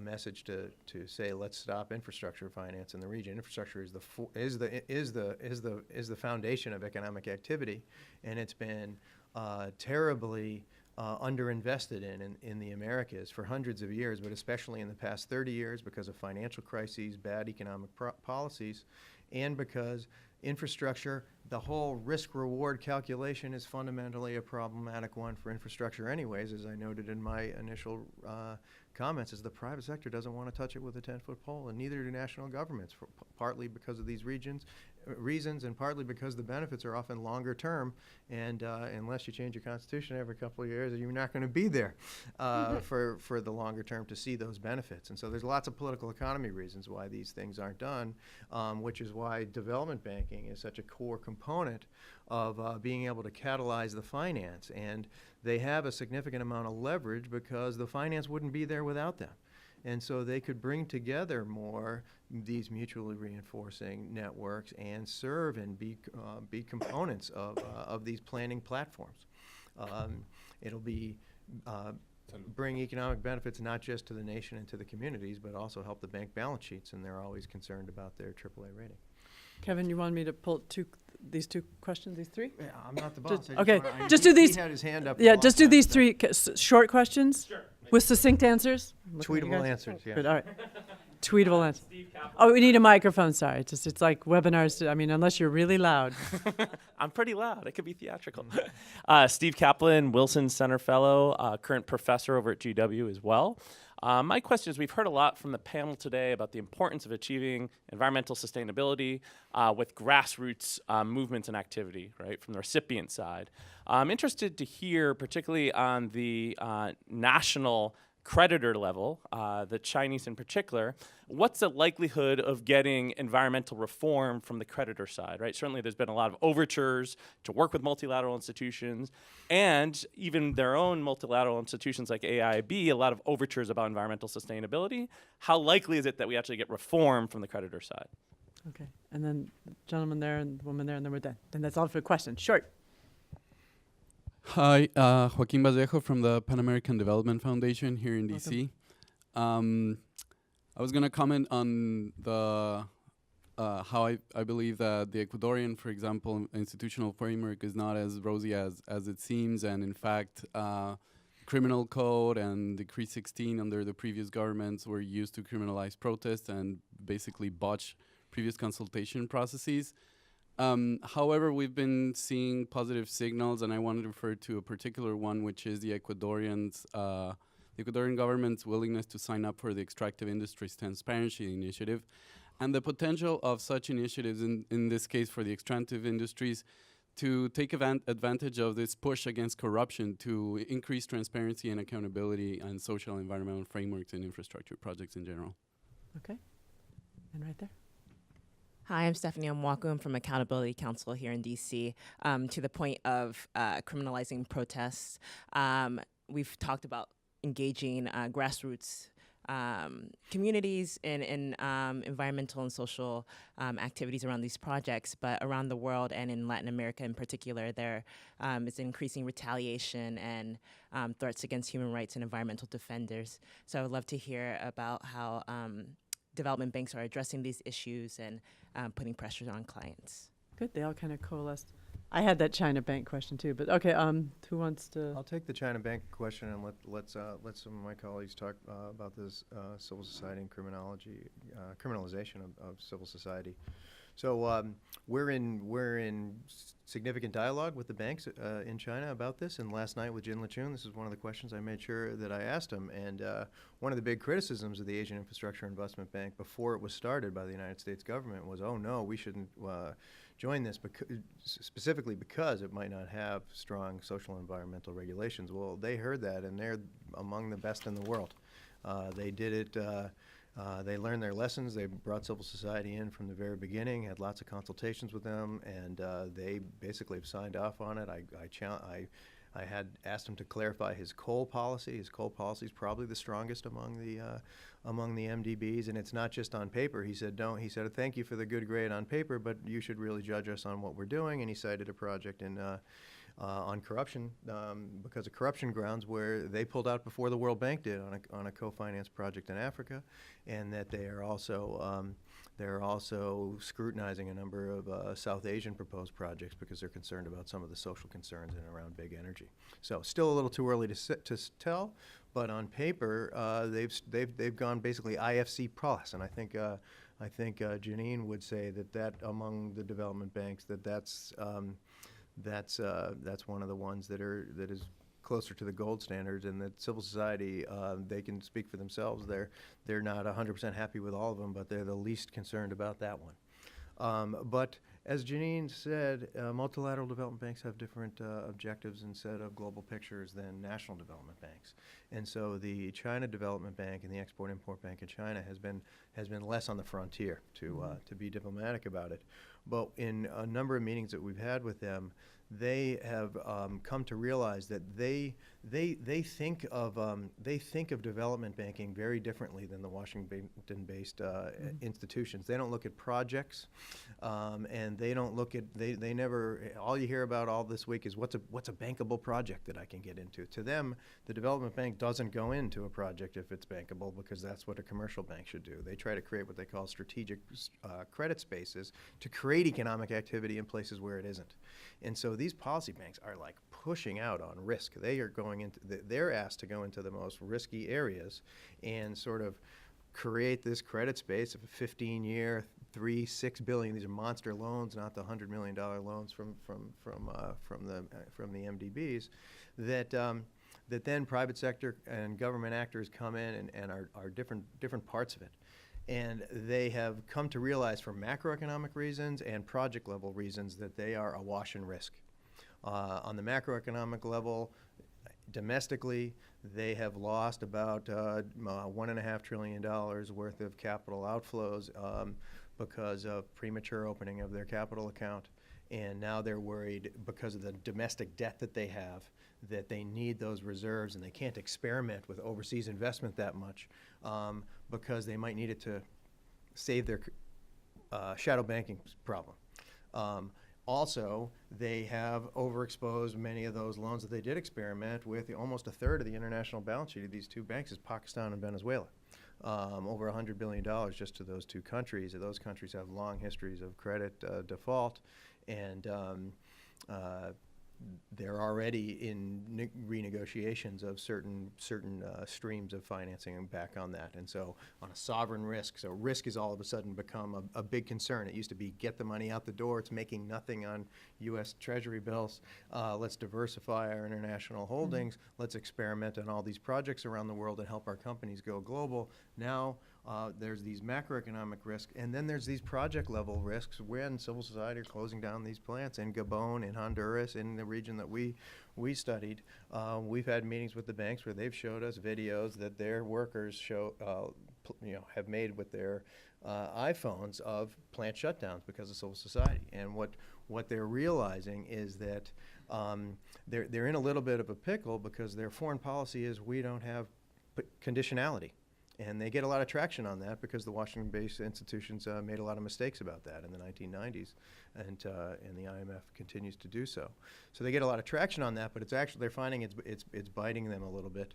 And what we're trying to have a conversation about is that there's a difference between project-level due diligence and policy-level conditionality. Right? You don't have to tell a country to privatize all the other sectors. You can totally stay out of that. But it's better for your bottom line when those folks have machetes outside of your plant. The plant doesn't work, and you're not going to get paid back. And so a lot of the social and environmental standards are not only, we all care about that, but they're not only beneficial for environment and local communities, right?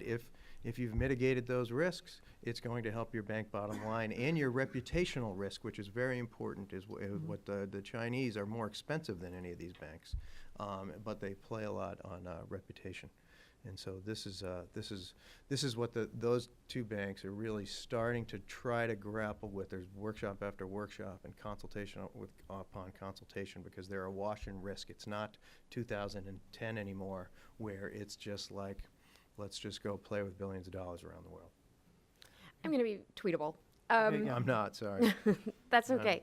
One of the things that President Jean said of the AIIB said last night in that event was a 6-month delay changes the return on an investment much more than a few basis points, one way or the other. And that's really where this is coming from. It's a pragmatic understanding of risk awareness. That said, it's given space to actors within the Chinese government and within the policy banks who want to push due diligence as a concept, the concept of greening the Belt and Road Initiative and extending that perspective to other overseas investments. It's given a little bit of space for that. As Janine very, very astutely pointed out, these safeguards and MDBs didn't start out as conditional standards. They started out as aspirational statements. And that's where the Chinese policy banks are at right now. That said, it doesn't necessarily mean they're going to stay at the aspirational statement phase. And in fact, the Chinese Export-Import Bank last year put out a white paper on green practices, and it was more in-depth than what we'd seen in the past. Last year, there were further reforms saying that private sector Chinese actors who were operating abroad, meaning the construction companies that we've seen acting here, will have their credit ratings affected if there are particularly bad practices that come to light. Again, this is a risk-based way of thinking about it. And now a more recent reform has said, not only will your credit rating be dinged, but you'll be shamed publicly. This information will be available on the internet, which, in the Western Hemisphere, we tend to think of naming and shaming as a first step towards correcting inappropriate behavior, but it's more powerful as a lever of control in China. And so we are beginning to see movement beyond simply the aspirational statements. But it is worth pointing out that when the U.S. was at the per capita GDP level that China is at currently, we certainly didn't have any of these conversations. So there is some movement, and it is pragmatic, but it's also aspirational. Well, I know this is why. Tweetable. The Chinese green bond market is a more positive lever that is entering these two banks. Because they're not getting new capital from the PBOC, they're raising money on capital markets. Right now, largely in China, and China has the biggest green bond market, but they want to internationalize it. if you internationalize it, the New York-based green bond market requires a lot of the safeguards to be built into it. The Chinese has a green bond, how they define it is a little bit more on the kind of energy than its social and environmental impacts. And so there's a big effort at the G20 and by the People's Bank of China to be able to integrate their green bond market with the New York one, and that is a great sort of positive ability to do that. And the China Development Bank's last bond was a New York accredited green bond.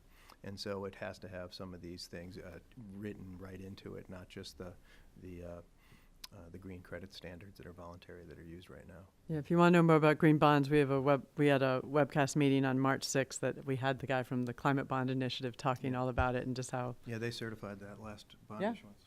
Okay, some final tweetable comments? Not horrible. Yes. Sorry, because we went over a little over time. My apologies. Yes, I'm going to try to answer the Joaquin question. I think that the criminalization protest, it was a strategy, I want to say, that it was a strategy of the prior government of Rafael Correa to try to criminalize the protest of the society affected by the project. In fact, the Bubba's project that I explained it before is one example of this kind of behavior. At some point, it was I think that it was a successful strategy, because at some point the government can achieve this goal of to stop the protests against the project, but also at some point the government realized that it was a better strategy to change the scope of the project. So the government made some changes in the project, modified the project in order to reduce the affected population for the resettlements that the project needed. So I think that it's part of the it was part of the process, but at some point there are some other strategies that could be more successful than those. I hope that with the President Lenin Moreno, we don't have we are not clear yet what is going on with this government, what is the orientation of this government, but I hope that the criminalizing the social protest is not going to be a mechanism to develop the projects. Okay. So right. That's my. Do you have any final comments, or Juan Luis, or no? Okay. I just want to respond to what MDBs are doing about protesters that are jailed or killed.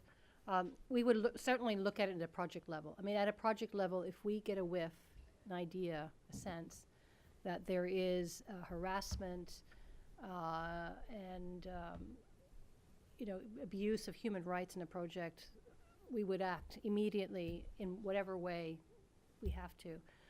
It doesn't mean that the IDB or any MDB won't necessarily invest in a country, but if there's a persistent pattern, there is then an obvious signal that says, is this something we want to invest in? Are we going to be engaging in that kind of activity? Just a note, this criminalization of protests in Canada just happened last week, where the Kinder Morgan pipeline, 171 protesters, including 2 MPs, were arrested and now are being charged under criminal charges for defying a court injunction. So this is not just a problem that happens in our region in the south. It actually happens, unfortunately, also in the north. Okay, well, thanks. Sorry, went a little bit over because we started a little late, and I really wanted to get these last questions, particularly, the China Bank stuff is always important. So from the Latin American program and the China Environment Forum, thank you to the speakers. Everyone applaud, please.